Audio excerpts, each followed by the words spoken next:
अस्सलाम वालेकुम दोस्तों, मैं हूं आपका इंस्ट्रक्टर शहबाज अली।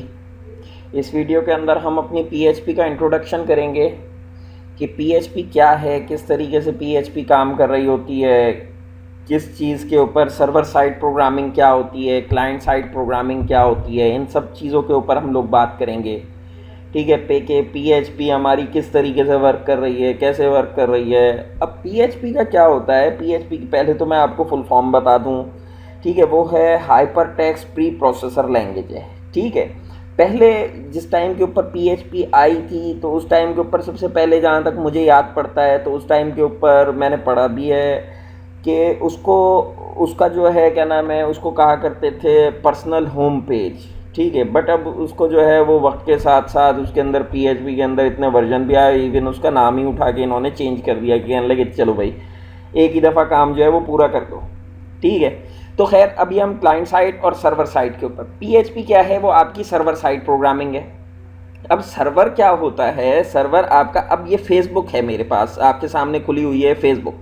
ठीक है, आपको फेसबुक के लिए भी आपका एक सर्वर है।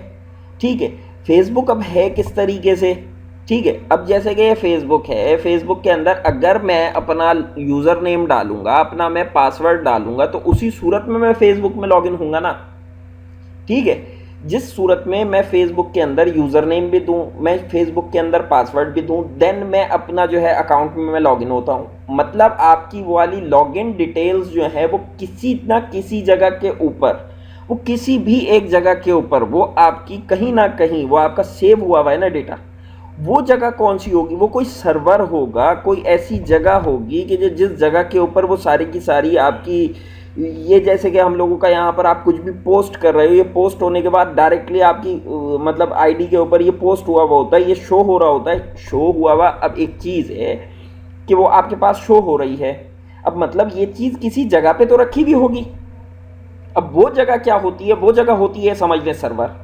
ठीक है, मेरे पास इंस्टॉल हुआ हुआ है। ठीक है, सर्वर मेरे पास इंस्टॉल हुआ हुआ है, लेकिन आप लोगों को करना पड़ेगा। नेक्स्ट ट्यूटोरियल में मैं आपको वो भी बताऊंगा कि किस तरीके से सर्वर का इंस्टॉलेशन वगैरह आप कहाँ से करोगे, कैसे करोगे, या मैं इसी वीडियो में मैं ये चीज़ कवर कर दूंगा।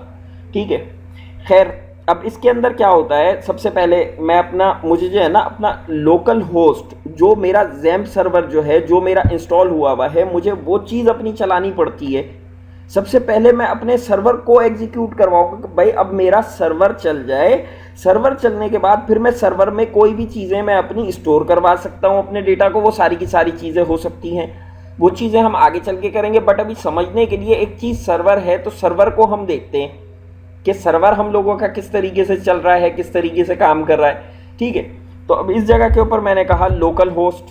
ठीक है, लोकल होस्ट हम लोगों का रन हो जाए, तो मैंने यहां से लोकल होस्ट को अपने चलाऊंगा। अब ये MySQL क्या है, ये है इसका डेटाबेस।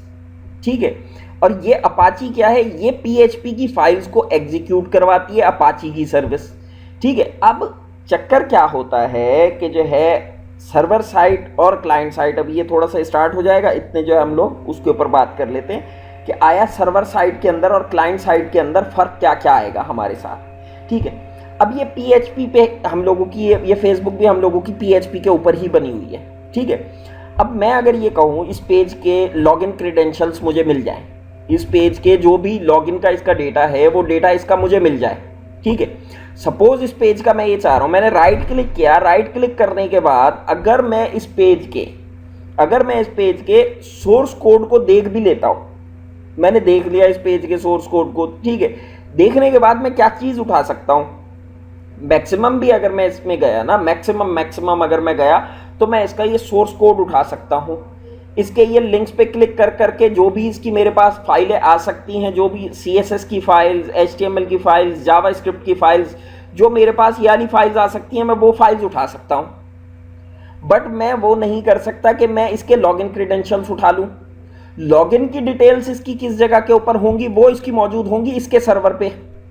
ठीक है, तो वो हो गई, वो कौन सी लैंग्वेजेस होती हैं, वो अलग लैंग्वेजेस होती है जो कि सर्वर के ऊपर एग्जीक्यूट हो रही होती हैं। वो लैंग्वेजेस कौन कौन सी हैं, वो PHP भी है, वो पाइथन भी है, वो पर्ल ये वो C++ भी है, वो ASP.NET भी है, वो आपकी PHP भी है, मतलब वो इस तरीके से ये वाली लैंग्वेजेस जो कि सर्वर पर एग्जीक्यूट हो रही होती हैं। इसकी लाइव एग्जांपल्स भी हम लोग करेंगे बाद में कि भाई किस तरीके से हम PHP का भी कोड लिखेंगे और हम उसका भी कोड लिखेंगे, हम दोनों के दोनों कोड लिखेंगे।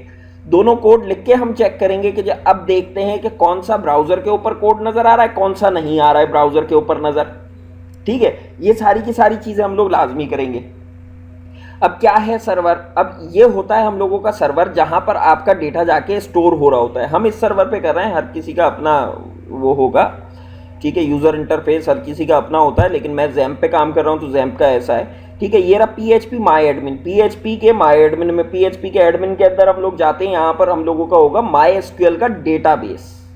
ठीक है, अब यहाँ पर इस डेटाबेस के अंदर हम लोगों के, ये मेरे पास तो इतने सारे क्रिएट हुए हैं, ये बाय डिफ़ॉल्ट ये इतने सारे नहीं क्रिएट हुए हुए होते हैं। ठीक है, तो ये तो इतने सारे हुए हैं। अच्छा खैर, अब मेरा जो है, मैंने एक छोटा सा मैंने नेविगेशन का सपोज मैं अपना खोल लेता हूँ। ठीक है, ये मेरा नेविगेशन का है डेटाबेस। अब इसके अंदर अगर मुझे यहाँ पर कोई भी चीज़ मुझे इंसर्ट करनी है, मैंने कहा भाई मैंने कोई भी चीज़ इंसर्ट करनी है, सॉरी, मैंने इस मेन्यू वाले में कोई भी चीज़ अपनी टेबल के अंदर इंसर्ट करनी है। ये देखें, ये पहले से ही कितनी हुई हुई है, 1 2 3 4 5, ये 5 इसके मेन्यूज़ इसके पहले ही इंसर्ट हुए हैं। ये भी PHP के ऊपर डायनामिक जो है ये ड्रॉप डाउन मेन्यूज़ बने हुए हैं। ठीक है, तो अब ये उसका डेटाबेस मैं आपको दिखा रहा हूँ। तो कहाँ पर है आपका डेटा स्टोर हुआ हुआ? वो यहाँ पर स्टोर है, बट इसका भी PHP का कोड जो है वो आपको नहीं नज़र आएगा। ठीक है, जस्ट आपको कौन सा कोड नज़र आएगा? जो HTML होगी, जो क्लाइंट साइड प्रोग्रामिंग है ना, वो सारी की सारी आपको नज़र आएगी।